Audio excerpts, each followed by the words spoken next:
Today's episode is brought to you by Mazars. Sound Cartel.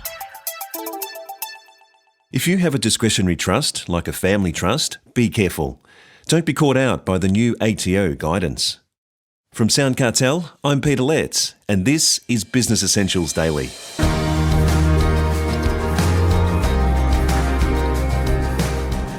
Discretionary trusts have been popular structures among family businesses and other groups because of their flexibility, their protection against assets, and their limited tax consequences. But beware, says Beissel of Mazars. The tax office has set its sights on trustees as they face new rules. Evan explains what all this means and what trustees should be thinking about when planning distributions. First, Chris Ashmore asks Evan, what's different about trust distributions this year? Each year, trustees of a discretionary trust, such as your typical family trust, must consider which beneficiaries will receive distributions of the trust profits for the year.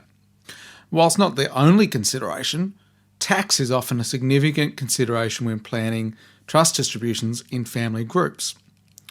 Now, this year, trustees faced new guidance from the ATO regarding the application of an anti-avoidance provision for trust distributions, Section 100A.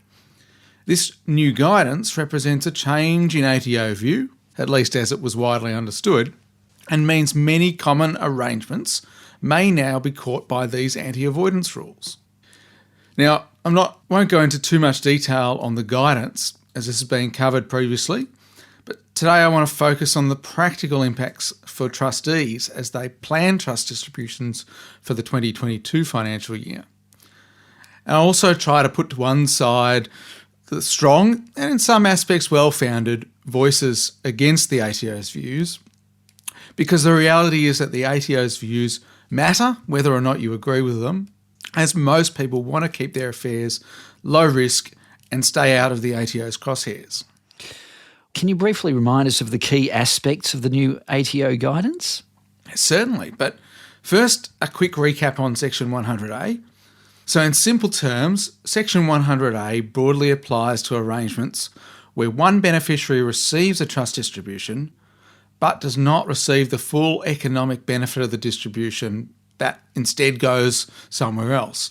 And so this can include arrangements where another person gets the money from the distribution, be that directly from the trust or gifted from the beneficiary, as well as arrangements where a trust entitlement is just simply not paid out and the funds remain invested in the trust for the potential benefit of other beneficiaries.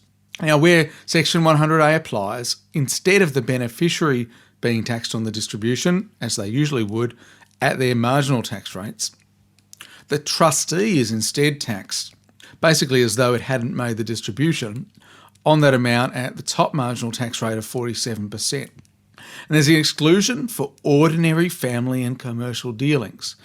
And historically, many common arrangements in family groups were understood to fall within this definition. However, a key change in the ATO guidance is the ATO has now taken a much narrower view of this exclusion than was commonly understood. And so the ATO may now seek to apply Section 100A to many common trust distribution arrangements in family groups. So a couple of examples of distributions that may have a higher risk of Section 100A applying, according to the ATO's views, would include, for example, distributions to family members who do not control the trust, who then don't actually receive the funds, or receive the funds but then gift the funds back to the controllers. So this might be a distribution to, say, young adult children or elderly parents of the controllers of the trust. Another example would be distributions to related entities that produce a tax advantage and where the funds don't follow and are not lent on commercial terms. So this might include, say, arrangements involving distributions to loss entities and in some instances distributions to corporate beneficiaries as well. Is there any merit in the ATO's views? Look, over time, some trustees and their advisors, I think, have come to treat their trusts primarily as tax minimisation vehicles. And whilst the ATO's views suggest a broader application of Section 100A than many tax professionals would agree with, the guidance does provide a timely reminder, I think, that trust distributions are not merely an allocation of taxable income. But first and foremost, they create genuine legal entitlements to the beneficiaries, and those legal entitlements should be respected. So what should trustees be thinking about when planning distributions for this financial year? Yeah, look, I think that's a really great question, and one that I think is really important to stop and consider. And look, every situation is different. But as a starting point, I recommend the following approach. Firstly, respect the legal structure of your trust and take your responsibility as trustee or a director of a trustee company seriously. Secondly, don't just do what you did last year.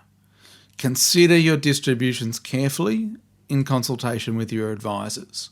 What made sense in the past may no longer make sense in the context of this new guidance.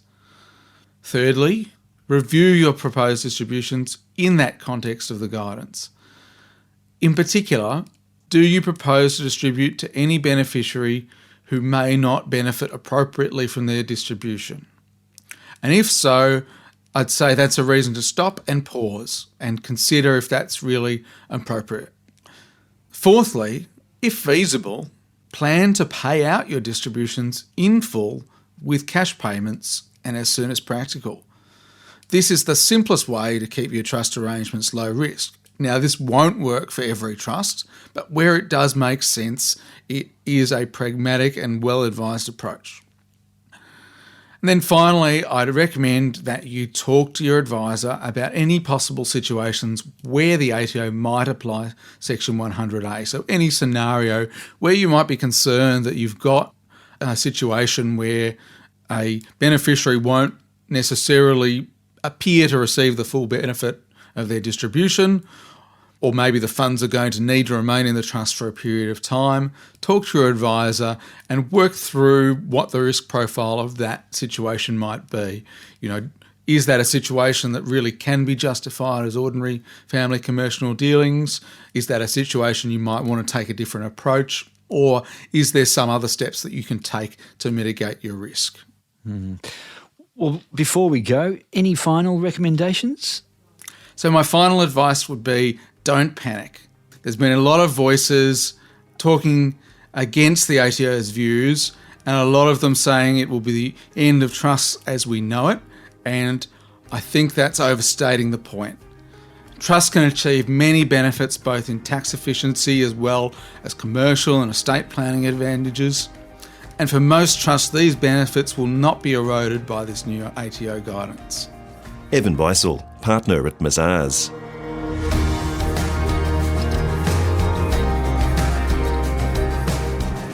Business Essentials Daily is a Sound Cartel podcast. Producers are Nick Schulberger, Chris Ashmore, Jeff Waters and Nicole Goodman. Technical production by Belinda Trimboli. I'm Peter Letts. Thanks for listening. We'll bring you more B Daily next week.